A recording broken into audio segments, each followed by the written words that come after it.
Hello friends, welcome to Infovatika. मेरा नाम है प्रियांक शुक्ला और आज हम डिस्कस करेंगे नेशनल एजुकेशन पॉलिसी 2020 राष्ट्रीय शिक्षा नीति 2020 के बारे में। तो अभी जो पुरानी जो हमारी एजुकेशन पॉलिसी थी वो 1986 में लास्ट बनी थी।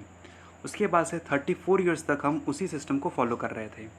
तो अभी 21st सेंचुरी है और जो पूरी दुनिया है बहुत तेज़ी से आगे बढ़ रही है। तो हमें भी ज़रूरत थी कि हम अपनी एजुकेशन पॉलिसी को एक रिव्यू करें और उसको थोड़ा अपग्रेड करें, मॉडिफाई करें।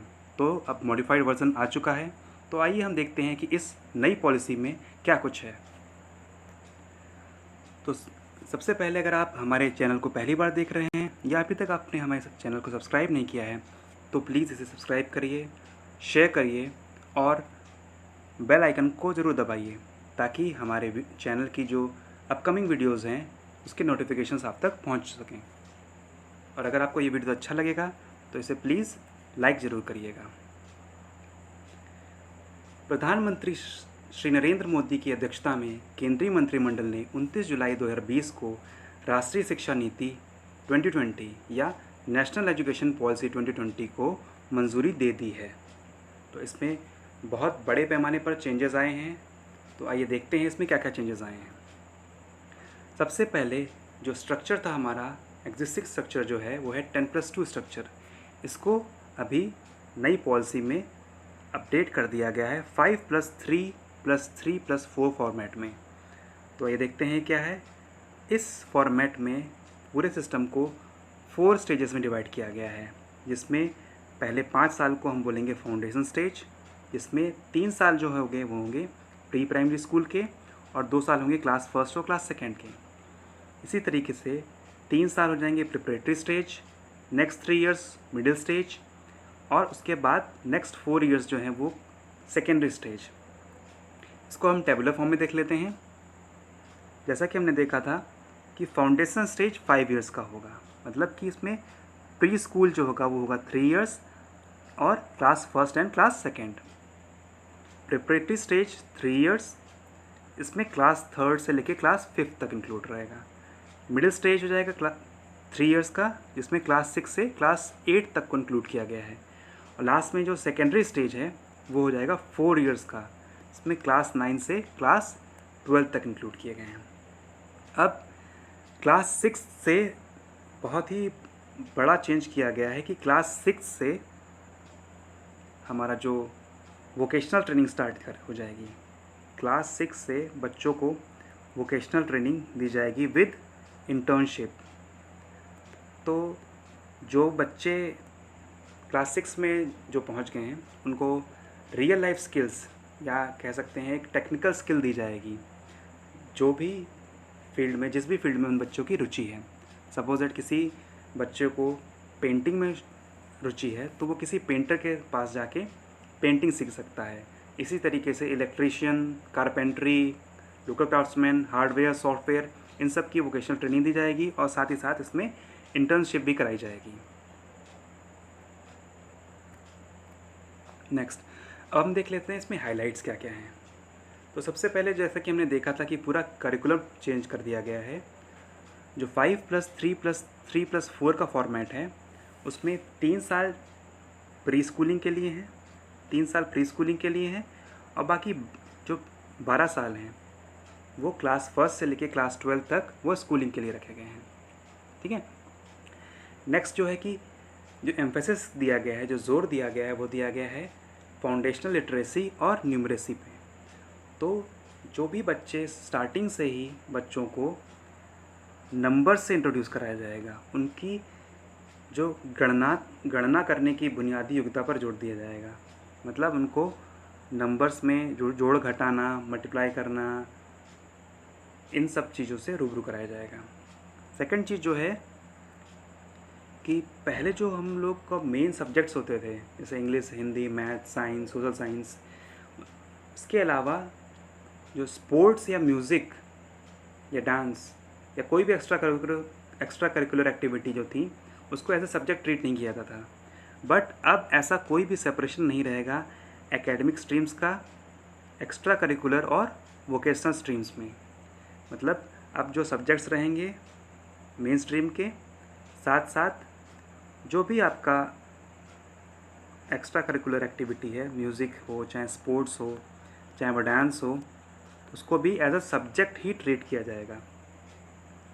और सबसे बड़ी बात, जैसा कि हमने पहले भी डिस्कस किया है, कि क्लास 6 से vocational education with internship start हो जाएगी। नेक्स्ट, क्लास 6 से ही हमारी कोडिंग भी स्टार्ट हो जाएगी। क्लास 6 से ही बच्चों को कोडिंग सिखाई जाएगी। ये बहुत ही अच्छा स्टेप है, क्योंकि अभी आगे आने वाली जनरेशन जो है उसमें कंप्यूटर प्रोग्रामिंग या सॉफ्टवेयर का बहुत ज़्यादा रोल आने वाला है।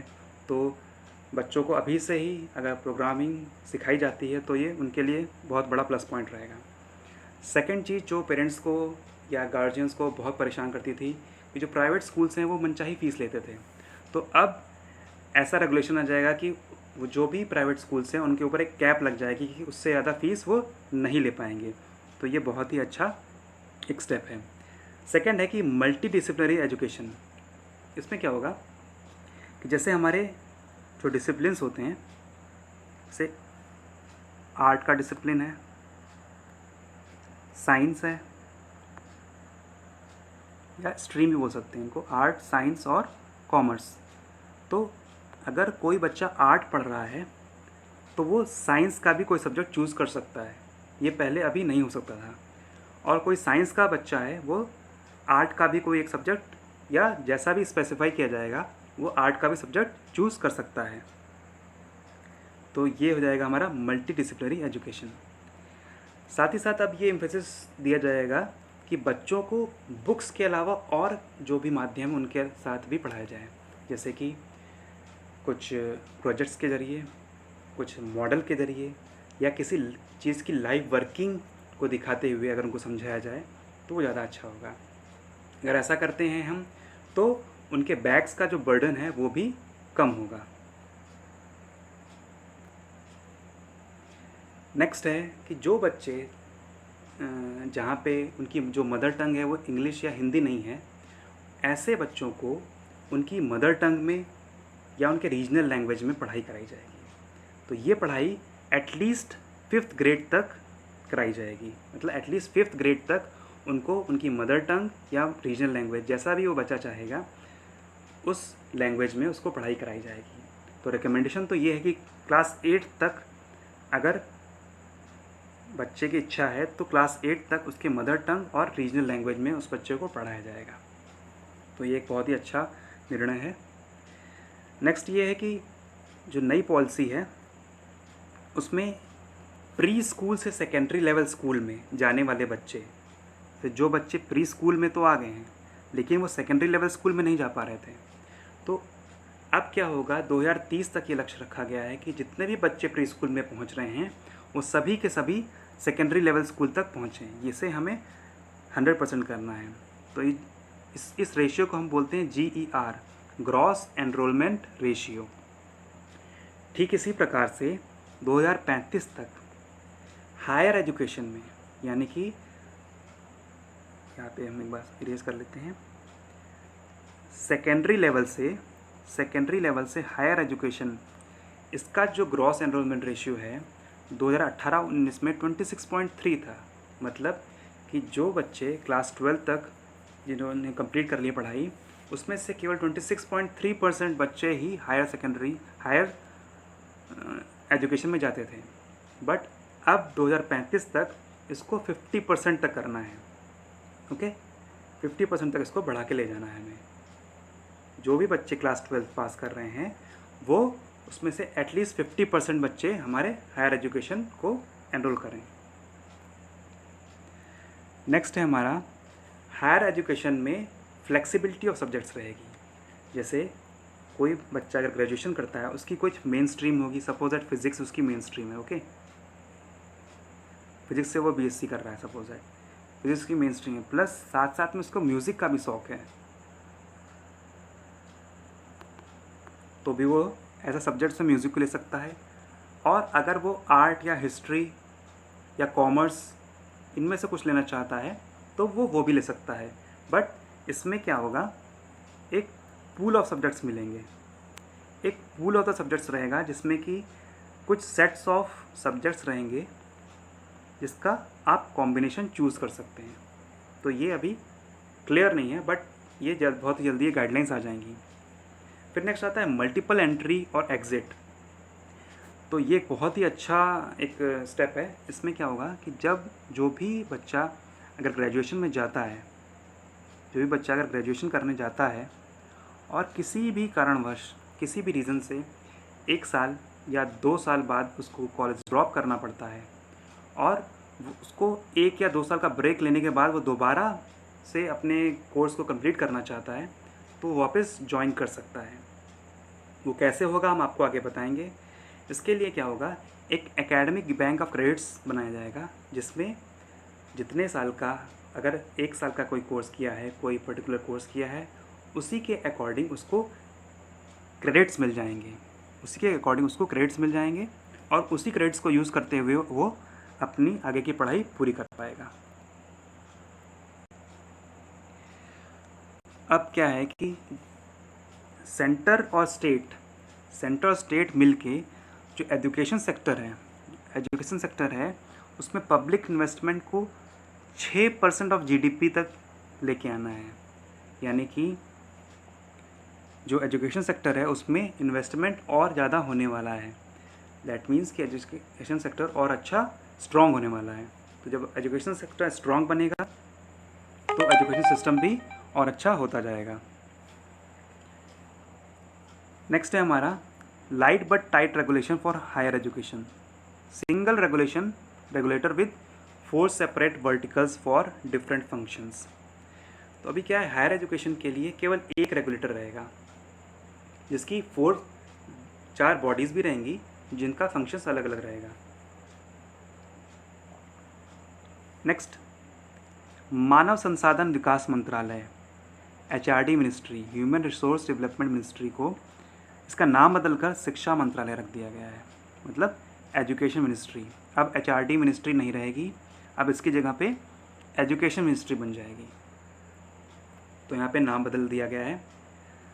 अब ये जो पॉलिसी है इसमें 2 करोड़ बच्चे जो अब स्कूल से अलग हो चुके हैं, मतलब अब वो जो स्कूल की शिक्षा नहीं प्राप्त कर पा रहे हैं, उनको ये जो नई एजुकेशन पॉलिसी है वो उन 2 करोड़ बच्चों को वापस स्कूल में लेके आएगी। इसके बाद एक बहुत ही अच्छा ये चीज़ लेके आई गई है कि जो पहले हमें रिपोर्ट कार्ड मिलता था, जो हमें स्कूल में रिपोर्ट कार्ड मिलता था, अब वो रिपोर्ट कार्ड केवल टीचर ही उसमें असेसमेंट नहीं करेगा। उस रिपोर्ट कार्ड में टीचर के साथ साथ जो स्टूडेंट होगा वो भी रिव्यू करेगा और साथ ही साथ उसके क्लासमेट्स भी उसका रिव्यू करेंगे। मतलब टीचर के साथ साथ स्टूडेंट भी रिव्यू करेगा और क्लासमेट्स भी रिव्यू करेंगे। उसके बाद इसमें एक और कॉलम रहेगा वोकेशनल ट्रेनिंग का, कि वो बच्चा कौन सी वोकेशनल ट्रेनिंग में किस स्टेज तक पहुंच गया है या उसने वोकेशनल ट्रेनिंग में क्या क्या कुछ सीखा है अभी। नेक्स्ट है 3rd, 5th और 8th में जो भी परीक्षाएं होंगी वो एक अथॉरिटी बनाई जाएगी, वो उसे संचालित करेगी। साथ ही साथ जो क्लास 10th और 12th की जो परीक्षाएं थी वो बोर्ड परीक्षाएं ही रहेंगी, जैसे चलती थी वैसे ही रहेंगी, लेकिन उसमें पैटर्न में कुछ चेंज किया जाएगा उस एग्ज़ाम पेपर में। मतलब कि उसमें ऑब्जेक्टिव भी डाले जाएंगे, ऑब्जेक्टिव और सब्जेक्टिव दोनों डाले जाएंगे। प्लस अभी विचार ये भी हो रहा है कि जो पेपर होंगे, एग्ज़ाम होंगे 10th के या 12th का जो बोर्ड होगा उसमें सेमेस्टर सिस्टम भी डाला जा सकता है। मतलब कि 1 साल में 2 एग्ज़ाम भी हो सकते हैं।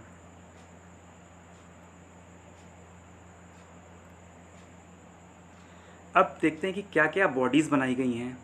ये जो सिस्टम बनाया जाएगा, न्यू एजुकेशन पॉलिसी जो बनाई जा रही है, उसको रेगुलेट करने के लिए क्या क्या सिस्टम्स बनाए जाएंगे, क्या क्या बॉडीज़ बनाई जाएंगी जो इसको अच्छे से इसका संचालन कर सकें।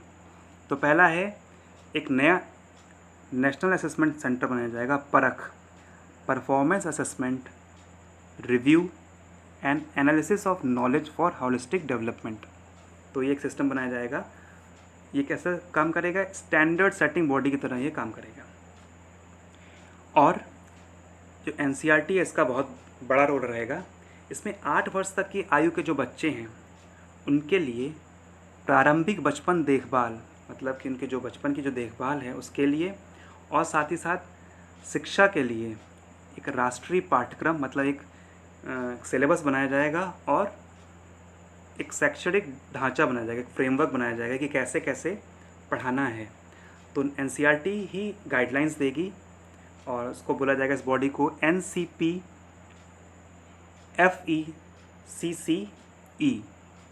तो एनसीईआरटी का बहुत बड़ा रोल रहेगा इसमें। नेक्स्ट एक फाउंडेशन बनाया जा रहा है, नेशनल रिसर्च फाउंडेशन। तो ये यूएस में एक फाउंडेशन, नेशनल साइंस फाउंडेशन, जो साइंस पे जो भी रिसर्च होता है उसको फंडिंग करता है नेशनल साइंस फाउंडेशन। तो उसी तर्ज पे इंडिया में जो बनाया जा रहा है अभी हमारा नेशनल रिसर्च फाउंडेशन, वो केवल साइंस में ही नहीं, साइंस के अलावा और भी किसी फील्ड में, कॉमर्स में या इकोनॉमिक्स में या जो भी पॉलिटी में, सोशल साइंस में, किसी में भी अगर आपको रिसर्च करनी है तो नेशनल रिसर्च फाउंडेशन उसकी फंडिंग करेगा। तो ये बहुत ही अच्छा स्टेप है। नेक्स्ट आता है ये कि national educational technology forum, national educational technology forum बनाया जाएगा। इसमें जो भी स्टूडेंट्स हैं उनको एक प्लेटफॉर्म मिलेगा, किससे कनेक्ट करने का, टेक्नोक्रेट से। जो भी उनके फील्ड के टेक्नोक्रेट्स हैं उनसे, स्कॉलर्स से, एलुमनाई से, रिसर्चर्स से। तो जो भी हमारे बच्चे रहेंगे उनको एक बहुत वाइड एक्सपीरियंस से रूबरू कराया जाएगा, एक प्लेटफॉर्म दिया जाएगा जिससे वो इन लोगों से इंटरेक्ट कर पाएंगे। नेक्स्ट एक national curricular framework for school education, national curricular framework for school education NCFSE 2021, ये डेवलप किया जाएगा एनसीईआरटी के द्वारा। तो मतलब पूरे जो एक पाठ्यक्रम, सभी स्कूली शिक्षा का जो स्कूल होगा उसका पाठ्यक्रम, उसका जो सिलेबस होगा वो एनसीईआरटी बनाएगा। अब जैसा कि हम पहले देख रहे थे कि ग्रेजुएशन में मल्टीपल एंट्री और एग्ज़िट का सिस्टम था, बनाया गया है अभी। तो बात यह है कि अगर ग्रेजुएशन में कोई बच्चा पढ़ता है और वो केवल 1 साल बाद उसे किसी भी रीज़न से वो कोर्स छोड़ना पड़ता है, तो वो कुछ समय बाद अगर वो डिसाइड करता है कि उसे कोर्स कंप्लीट करना है तो उसे स्टार्टिंग से कोर्स स्टार्ट करने की ज़रूरत नहीं है, वो सेकेंड ईयर से कोर्स स्टार्ट कर सकता है। अब अगर उसने 1 साल कंप्लीट कर लिया है तो उसे एक सर्टिफिकेट मिलेगा और क्रेडिट मिलेगा। तो वो क्रेडिट कहाँ पे सेव रहेगा? एक बैंक बनाया जाएगा, academic bank of credit.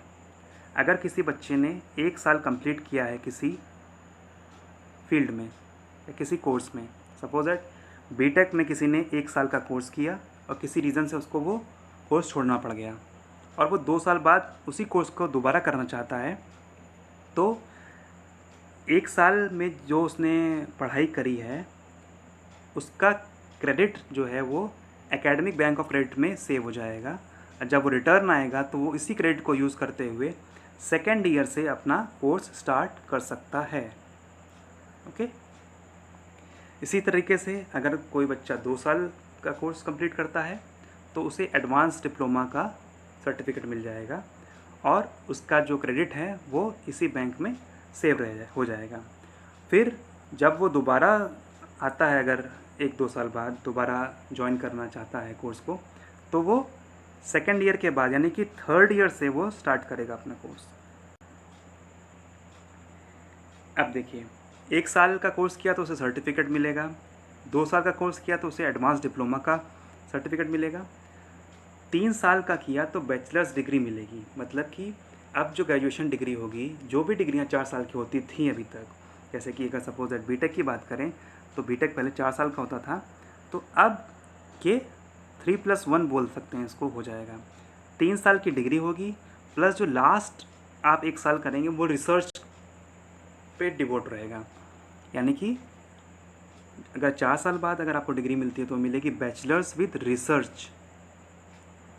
Okay, तो जिस किसी स्टूडेंट को भी केवल डिग्री चाहिए, सपोज दैट किसी कॉम्पिटिटिव एग्ज़ाम में केवल एक डिग्री चाहिए होती है कि आप ग्रेजुएशन की डिग्री होनी चाहिए आपके पास, तो वो बच्चा केवल 3 साल की डिग्री लेके उस कंपटीशन एग्ज़ाम को देगा, 3 साल की डिग्री लेगा, उस कंपटीशन एग्ज़ाम को देगा और उसको क्वालिफाई कर लेगा अगर कर पाया तो। ठीक है, या कुछ कंपनीज़ हैं जिनको केवल 3 साल की डिग्री चाहिए होती है और वो जॉब पे रख लेते हैं, तो वो वहाँ पे भी जा सकता है। नेक्स्ट, अगर किसी स्टूडेंट को अपनी स्ट्रीम में कुछ रिसर्च करनी है या बहुत ही डीप अंडरस्टैंडिंग लेनी है तो वो कंटिन्यू कर सकता है 4 साल तक के लिए। ओके, अब हम बात करते हैं न्यू एजुकेशनल पॉलिसी के डेवलपमेंट स्टेजेस के बारे में। 2014 में चुनाव के वक्त मोदी गवर्नमेंट ने अपने मैनिफेस्टो में भी कहा था कि एजुकेशन पॉलिसी को चेंज करने की ज़रूरत है। तो अक्टूबर 2015 में एक कमेटी बनाई जिसका नाम था evolution of the new education policy, जिसके चेयरमैन थे श्री TSR सुब्रमण्यम। तो 7 मई 2016 को इस कमेटी ने अपनी रिपोर्ट सबमिट करी। जून 2017 को एक कमेटी बनाई जिसका नाम था ड्राफ्ट नेशनल एजुकेशन पॉलिसी। इसके चेयरमैन थे पद्म विभूषण डॉक्टर के कस्तूरीरंगन, जो इसरो के साइंटिस्ट भी हैं। तो 31 मई 2019 को कमेटी ने ये ड्राफ्ट HRD मिनिस्टर को सबमिट कर दिया। 29 जुलाई 2020 को कैबिनेट ने नेशनल एजुकेशन पॉलिसी 2020 को मंजूरी दे दी। तो अभी हमने देखा कि नेशनल एजुकेशन जो पॉलिसी 2020 बनाई गई है, इसमें काफ़ी सारे चेंजेस आए हैं। तो अब गवर्नमेंट के ऊपर बहुत बड़ी रिस्पॉन्सिबिलिटी है कि जो भी चेंजेस इनकॉर्पोरेट किए गए हैं उसको ठीक ढंग से लागू किया जाए और उसके ऊपर एक निगरानी रखी जाए। तो और अभी इसमें बहुत सारी जो चीज़ें हमने पढ़ी उसमें काफ़ी क्लैरिटी आनी बाकी है। तो आई होप कि 1-2 दिन में कुछ क्लैरिटी आएगी इसमें। और ये भी जो पॉलिसी बनाई गई है इसको अभी पार्लियामेंट में प्रेजेंट किया जाएगा एज अ बिल, और संसद में पास होने के बाद इसे एज अ एक्ट ले आके इसको लागू किया जाएगा। तो आई होप ये वीडियो आपको अच्छी लगी होगी। So thank you for watching, keep sharing, keep liking. Thank you for watching, thank you.